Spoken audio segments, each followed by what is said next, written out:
Hey guys, it's Shayun Okimi and welcome back to my channel. So today we'll be doing some beaded knotless braids with some color. To prep my hair, I wanted to make sure that my hair was properly stretched. So I washed and conditioned my hair in the shower, and from those large twists from the shower, I proceeded to twist my hair into smaller twists so that I could get my hair stretched to the max. And this is how my hair is stretched. So like extremely stretched. I'll be able to easily sleek it, no problem. So this was easy, I didn't have to use heat. I'm gonna go ahead and untwist all of these twists, and then I'm gonna part my hair into the sections that we'll use for these knotless braids. Okay, so this is what my hair looks like, untwisted, stretched. So it'll be a lot easier for me to braid now. So I'm excited. I'm gonna start from parting the top. Whenever I do my hair, I always start from the top and then work from the back just so I can see what it's looking like as I'm going along. I'm going to do that. This could be a nice twist out. So this is around how big I want a section to be. For the hair that I'll be using this Expression ombre in the color 1B30. I'll put the link to it down below, but I got the pre-stretched kind, and that'll make everything so much easier if you don't have to worry about it being pre-stretched. And pre-stretched just means that at the end it'll become smaller and smaller so that it won't be a blunt cut. If you get normal braiding hair, you'll have to stretch it out to do that, so that just skips an extra step. Okay, so once you get out the package, this is what it looks like. To help me with this, I'm just going to section off small pieces like this, and then I'm putting them down on my table, taking out small pieces so that whenever I'm braiding, since these are feed-in knotless braids, I'll just pick up these pieces that I've laid on my table so that it'll be easier for me going through whenever I'm braiding my hair. So I'm going to do that with all of this, using pieces about this big and also pieces smaller, and I'll explain that a little bit later. And now as we get into braiding, I also wanted to give a huge shout out to the sponsors of today's video, which is Scentbird. If you've never heard of Scentbird, they are a perfume subscription service where essentially every month you can choose new perfumes and get 30-day supplies and get to try new perfumes. So if you're someone who's really into like fragrances, I feel like as we're learning how to do our hair and feel put together with our hair, it's also cool to be able to do that with perfumes and smelling good. So every month you can get a new 30-day supply and try out different fragrances. They carry pretty much everything. They have luxury brands, Gucci, Versace, anything you can think of. If there's a perfume that you've been wanting to try, they sent me the Nerolian Orchid from L'Occitane and Pink Sugar's Creamy Sunshine. They come in like cute little cases that you could stick in your purse and carry along with you. So it's really cute and convenient in that way. So some of you guys may know I am allergic to fragrance, which really sucks because I used to wear perfume like literally every single day. So I'll be gifting these to my sister. But when I used to wear perfume, I loved being able to feel really put together through different types of fragrances. So really cool subscription service. If you would like to try out this, have yourself smelling good as you're looking good, you could use my code SHAYUN for 55% off your first month, which will be literally only just over $7 for your first month. So you can check out the link in the description box if you would like to try it and smell good like a new fresh smelling sweet person every month. So I started braiding my hair. I did the first two, and now I'm going to show you slowly how I do it on this third piece. Okay, so we have our section. I'm going to start by applying gel to make this more sleek. It'll come out a little bit neater, but right now, since I stretched my hair, it's going to make it pretty sleek already. But I'm going to add gel just to make it even sleeker around the base. And you can use like Shine and Jam or any type of gel that you own. And I'm just going to apply the gel to the base. That'll just help it look shiny and even neater. Okay, so I part the hair into 3 sections. So now we're gonna start braiding. Now in order to incorporate adding in the feed-in hair, you wanna make sure that you have the motion of just doing a regular 3-strand braid down. So whenever I braid my hair with 3 strands, I have my index finger and my thumb holding on to this center piece, my index finger and my thumb on the other hand holding on to this piece, and then I use the rest of my hand here to hold on to that third piece, and then I continue by braiding by using my index finger and my thumb to grab the piece on the very end, like that. Then now my index finger and my thumb is here, index finger and my thumb is in the middle, rest of my hand is holding right there. Then I use my index finger and my thumb to grab the piece on the very end, to where I'm just switching positions, where now my index finger and my thumb is right here, index finger and my thumb is in the middle, the rest of my hand is holding onto that third piece again. And then I continue the same thing, using my index finger and my thumb. I used to be holding onto this piece. I grab the piece on the very end and move it over to where now index finger and thumb is here. Rest of my hand is holding that piece right here. Then my index finger and my thumb is right here. Then I use my index finger and my thumb to grab the piece on the very end again. Continue. Index finger and my thumb, grabbing the piece on the end. Index finger and my thumb, grabbing the piece on the end. Index finger and my thumb, grabbing the piece on the end.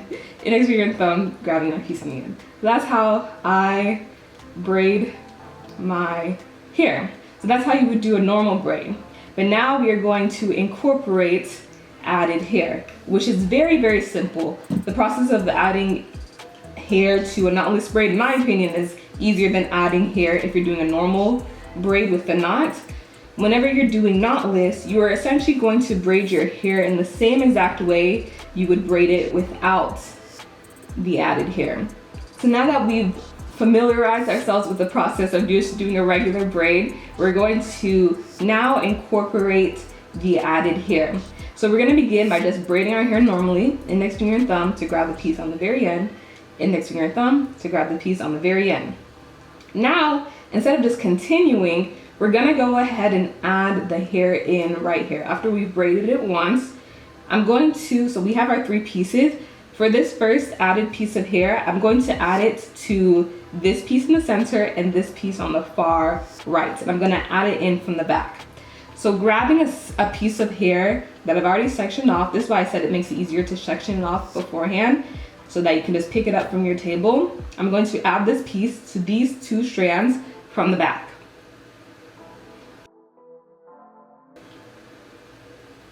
Just like that, where I'm holding on to the added hair and my hair on this far right, and in the center I'm holding on to my hair and this added hair in the center. And then we're gonna proceed and braid just like normal, grabbing the piece from the end using index finger and thumb, and then grabbing the piece from the end using our index finger and thumb. And it's literally that simple. We've just added our first piece. So then we're gonna do the same thing again. And now we're gonna add hair to, again, the center, and then the center piece, and then this piece on the far right. So I'm picking up another piece of hair that I previously sectioned off. And as you can see, the piece is pretty small, about this size. And then as we go down, the pieces that I'm gonna add in are gonna be slightly bigger, which you'll see. But I'm gonna do the same thing, add it from the back to the piece in the center, and the piece on the far right, just like that. And as you can tell, it's pretty hanging down loose, but it doesn't matter because as soon as we go ahead and continue to braid using my index finger and my thumb to grab the piece on the end, and then my index finger and my thumb to grab the piece on the end, it just slides right into place, just like that. So doing knotless braids is actually a lot easier than it may seem. To me, it's easier than doing a regular braid with the knot. But now we're gonna go in with our next piece, doing the same thing, adding it from the back to that piece in the center and the piece on the very far end, and then continue the braid. And as you can see, I just do two little crossings of the strands, and then I go in and I add additional pieces. So as you can see, this piece is a little bit bigger than the first original piece that I was using. So whenever I sectioned them off and put them on my table, I made a few strands a little bit thicker than others. So I always start with the thinner strands, and then as I add in more hair, as I feed in more hair, I add in slightly thicker strands of the attachment hair. So once I've added that to the center and to this piece, I'm going to continue and braid it down. And it's literally just that simple. So now I'm going to continue adding in the hair, using again a piece that's a little bit thicker than the original pieces, still not too big. Add it in from the back to the center piece and the piece on the very end, and then I continue the braid. So now the thing about this hair that I'm using right now, as you can see, it's colored, but the hair that I'm using is ombre, so it's okay that it is black at the roots of my hair, but I'm going to show you how to hide the real color of your hair because I don't want too much of my black hair to be peeking through. So as I'm going down, I'm gonna show you how I hide my hair, my natural hair color, so that more of the brown of this hair will show through and it'll look a little bit neater. So I'm going to continue braiding. I'm gonna add in another piece, and this will be the last piece that I will add in. And you can customize how long your hair ends up being by how far down you add hair. So if you keep on adding hair, you can essentially stop adding hair once it's to the length that you want. And if you want your hair to be really, really long, but you don't want the braids to end up being too thick by adding too much hair, you can just add very small pieces and just keep on adding small pieces for a long time until it's the length that you want. And now as I continue braiding, I want to show you how I hide my real hair color. So what I do, as you just kind of saw me do right there, is I move the blackness of my real hair to where it's always in the center and underneath the extension hair before I flip it over and complete the braid. That way, every time I'm braiding my hair, what you see on top is the extension hair and more of the brown color of the extension hair, by making sure I'm always moving my real hair to be underneath so that the brown is on top. And you can just watch me and see how I'm doing it as I'm moving down to keep the brown color on top and my real hair tucked underneath. You see, if we just did our braid just like that normally, you would see a lot more of the black. But I'm just making sure every time that I twist it that my hair is underneath.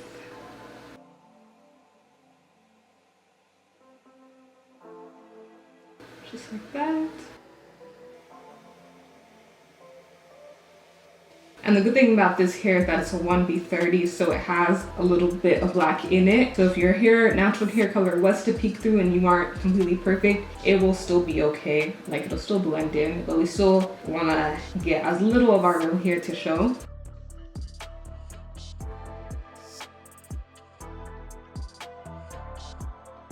And right now I'm adding more gel to my hands to where my natural hair is ending. I wanna make sure that it gets fully tucked in there.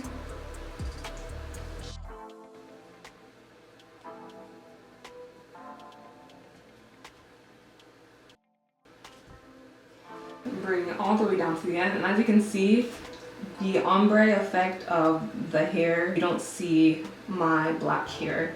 Side, the part of the hair that lays underneath, you'll see more of the black that we covered up. But on the side that it's more frontward facing, you won't see as much of the black. And then so I just continue throughout the rest of my head, and as I'm going through, I'm deciding how big I want the partings to be based off of the first parting that I made. So I braided a braid directly next to it and then a braid directly behind it around the same size. I had those 4 braids at the top, and then I ended up braiding 3 braids down the side of my head, from the top of my head to my ear, and I just copied the same thing on the other side. And as I'm braiding down also, this is what I meant by getting hair that is pre-stretched. As you braid down, it will just feather out naturally, so it won't unravel. And now we're moving into the back of my head. I just grabbed a second mirror so that I could see my reflection in the back of my head easily. The part that's from my ear down, I sectioned off that part and just ended up braiding 2 big braids there in the back. Those braids were slightly bigger than the ones in the front, but it worked out well since it was in the very back. And then with the row above that, the row that aligned with the row that's right above my ear, I ended up adding 3 braids in that center. So there's the 2 braids that I braided from the front of my head, and then to fill in the rest of the space in the back, I added those 3 big braids. And then as you can see, I'm just moving up, continuing, going based off of where I originally parted my hair in the front. And now you can see there's gonna be room for just 2 more rows. So I established the fact that I want 2 more rows and then divide and part my hair into however it fits best. Also trying to part it to where the parting isn't directly above the parting from the row below, so that it is kind of staggered and the braids will fall in between each other. Once I finished that braid on that row, I finished up that braid on top of it, and then I finished the braid on that bottom row in the back. So I was left with 3 pieces left to braid, and I finished braiding the braid on that one side, and then moved on, braided that last braid in the back, and then once I was done, I braided the braid on the top. So as you can see, I just kind of started with the front, made sure I liked how it looked from the front of my head, and then filled in the rest as it made sense. So you can go based off of this, based on how big your head is and just what makes sense for parting your hair. And yeah, this is how it looked, the final result. I was obsessed with this hair. I absolutely love this brown color on me. I feel like it just complements my skin tone so well, and the fact that these braids were on the larger side made it to where this didn't take me forever, and it was a style that I could easily do. I'm really happy with the way it came out, and huge thank you again to Scentbird for sponsoring. You can check them out in the links below, and I will see you guys in the next one. Thank you guys so much for watching. Let me know if this was helpful.